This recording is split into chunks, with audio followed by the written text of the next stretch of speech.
Phantasm 2 is actually about Mike and Reggie going on a road trip to look for the tall man, try to stop him, and even try to kill him. Hey everybody, this is John Franklin Reviewer, and as you can see, I'm continuing my Phantasm movies here. So let's get ourselves started. So what is the first thing that I really liked about this movie is actually the way it starts off with Reggie and Mike. They're actually at Reggie's house, and the tall man and the sort of Ewoks from Star Wars, their version of Ewoks here. And they're also in the first movie there too, I forgot to mention. Automatically put your heroes in danger and how they're going to escape. I like that. I kind of miss that, or I feel like today's movies you don't get that as much. Sometimes you might get it, but very little it seems like. They're going with some actors. We're going to start off with Reggie, played by Reggie Bannister.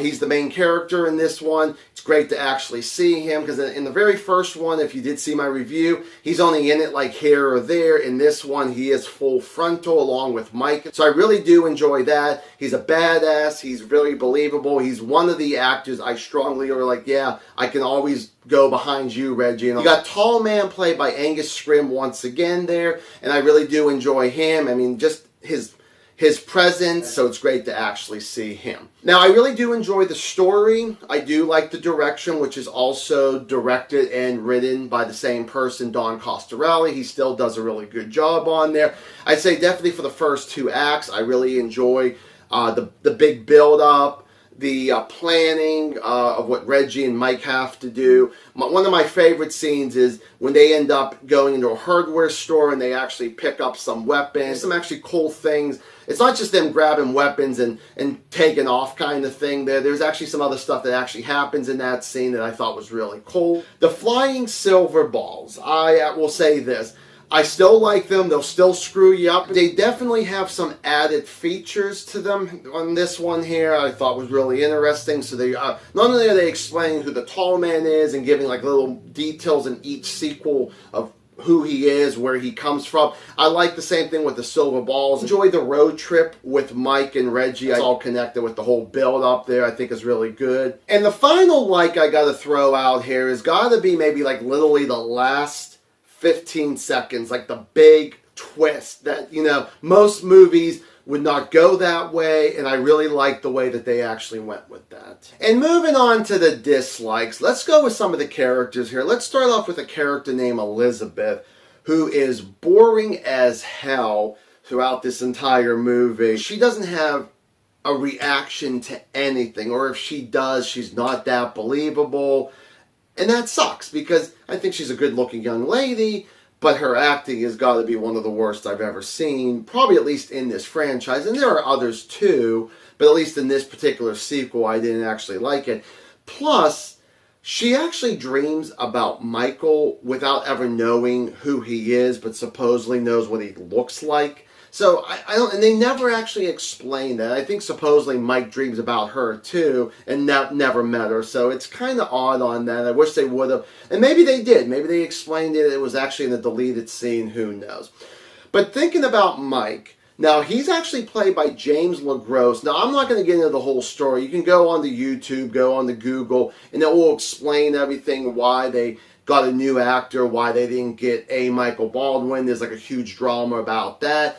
I'm not a big fan of this actor, honestly. I think he's very dull, almost as bad as Elizabeth. At least there's a few at least action scenes and a few little bit of dialogue that I can say, okay, I can get behind you, pal. But most of the movie, I don't really feel like he has any chemistry with anybody else. I feel like, especially with Reggie. And then another one I really want to talk about just real quick is the tall man. I like the tall man. I already gave my likes about him. But just like Reggie in the first Phantasm, the tall man's only here or there. And that kind of sucks because it turns out he has other henchmen around there at the funeral parlor. And it's just like they're very dull. You don't care much about them. And I wanted to see a lot more with the tall man like they did in the first one, where he was your main villain, where he just pops up here or there just to say, hey, I'm the villain, I'm the main guy, remember me. And I didn't like that. There's a weird sex scene, and that's as far as I'm going to go with that. You actually have to see the movie just to see that scene. It is odd. It really is.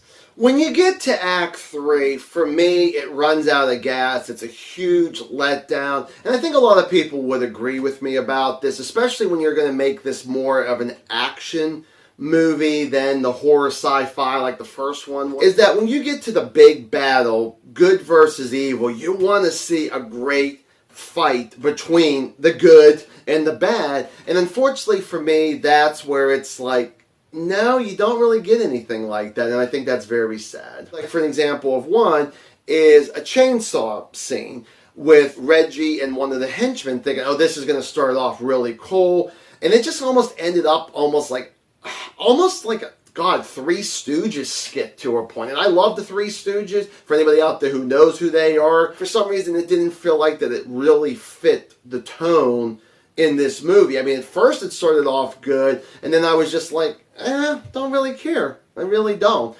This movie is not really that scary. It's not really that entertaining. It's definitely a step down from part 1. Phantasm 2, I'm going to go 2 out of 4 stars. Is this a movie that you actually like? Is this better than the first one for you? Give me a comment down below. So thank you guys so much for watching this Phantasm sequel. I will see you guys in the next video. Bye.